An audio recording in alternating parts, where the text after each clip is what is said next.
October 12th, 2000, bin Laden operatives attacked the USS Cole.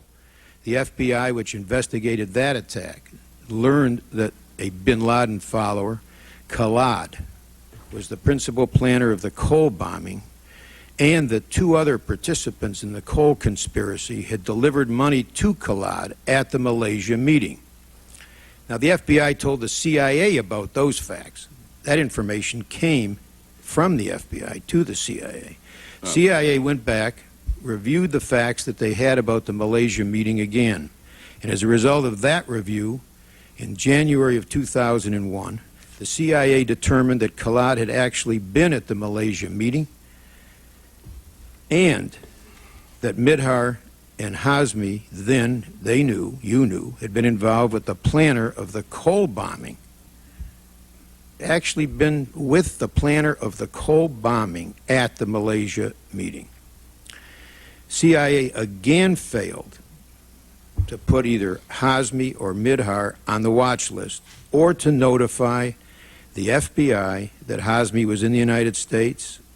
And my question is, do you know who was responsible for that failure? Sir, can I take you back on Sure. the facts for a moment? First of all, in terms of the identification of Khalid, actually it was the FBI who provided the information to us because we were in a joint meeting at the time at a third country because we were running a joint case with somebody who identified Khalid. And indeed, in January of 2001, the legal attaché from this third country writes messages to both our headquarters that after having been shown the surveillance photos of Kuala Lumpur, he made an identification of Khalid. I think that's so at that point, sir, both the CIA and the FBI know that Mihdhar was in Malaysia and that in this time period, and that Khalid was in Malaysia at this time period as well. Now that's irrelevant to my point. What you did not notify the CIA of at that point. No, the FBI. Excuse me, but you did not notify, thank you, the FBI of at that point is that you knew that Hazmi was in the United States. That's correct, sir. That's January now of 2001, another failure. Sir, there are three instances, as I note in my testimony, on three separate occasions. I know. My question, do you know who was responsible to notify the FBI at that time? I don't, but I will find out for you. In late 1999, the intelligence community launched a worldwide effort to disrupt terrorist operations that were planned to occur during the Millennium celebrations. A CIA officer told the joint inquiry that as the intelligence community reviewed information from the 1998 East Africa Embassy bombings, a kind of tuning fork buzzed when two individuals reportedly planning a trip to Kuala Lumpur were linked indirectly to what appeared to be a support element involved with the Africa bombers. One traveler, Khalid al-Mihdhar, started his journey to Malaysia from the Middle East, where, according to the joint inquiry testimony from Director Tennant, he had been at a suspected al-Qaeda logistics facility. The other, Nawaf al-Hazmi, began his trip to Malaysia from Pakistan. Initially, only the travelers' first names were known.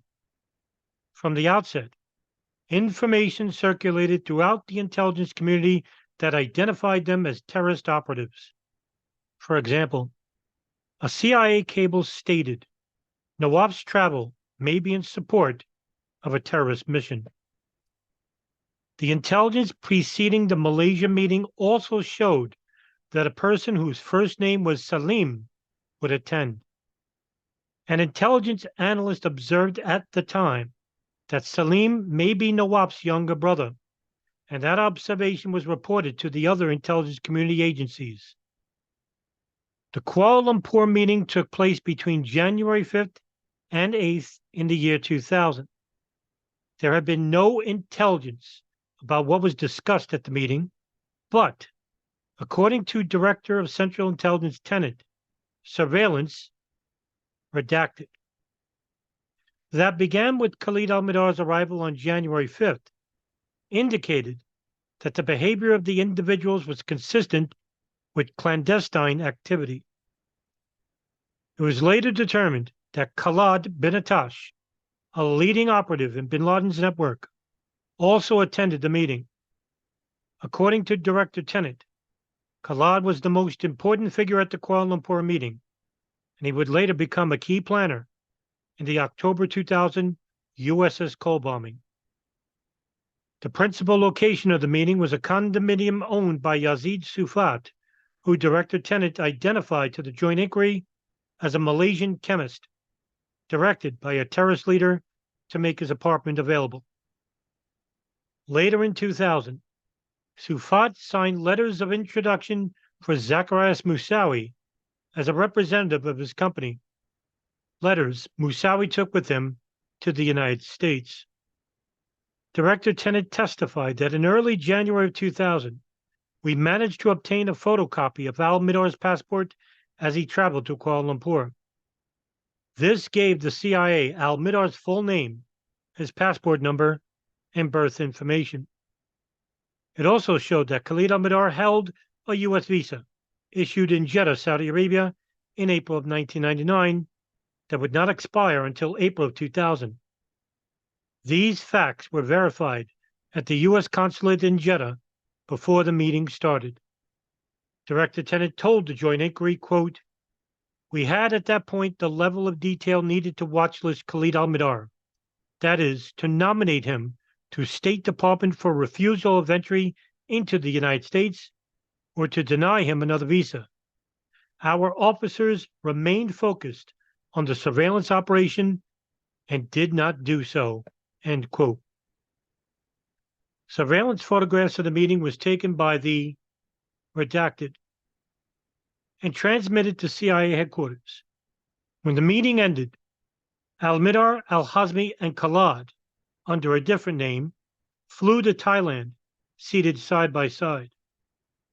Soon after the travelers left Malaysia on January 8th, the CIA received evidence that Nawaf's last name might be al-Hazmi when it learned that someone with that last name had been seated next to al-Mihdhar on the flight from Malaysia. That information could have led to Nawaf al-Hazmi's watch listing.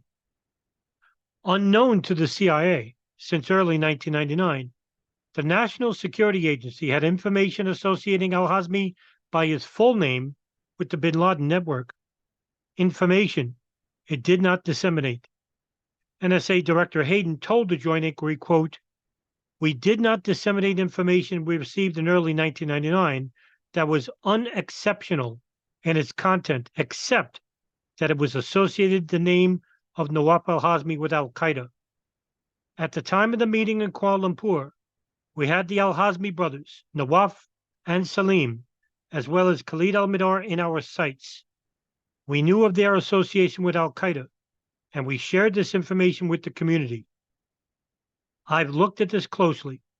If we had handled all of the above perfectly, the only new fact that we could have contributed at the time of Kuala Lumpur was that Nawaf's surname, and perhaps that of Salim, who appeared to be Nawaf's brother, was al-Hazmi." End quote. Although NSA did not disseminate this information to the intelligence community before September 11th, it was available in NSA databases. However, no one at CIA or elsewhere asked NSA before September 11th to review its database for information about Nawaf al-Hazmi. Knowledge of Nawaf's last name also pointed to his brother Salim's last name, which meant that the intelligence community had in its grasp the full names of 3 of the future hijackers.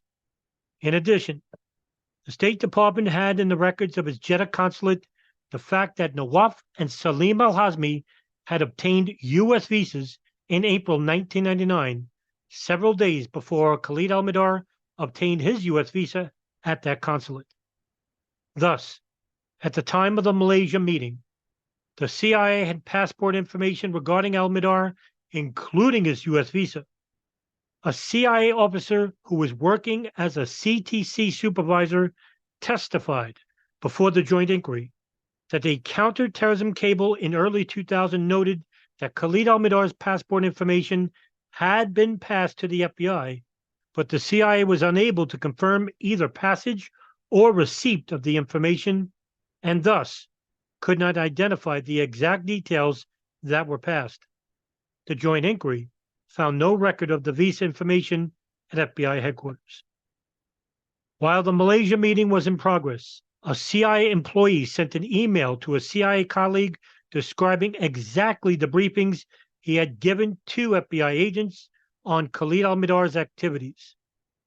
The CIA employee had been assigned to the FBI's Strategic Information Operations Center to deal with problems in communicating between the CIA and the FBI.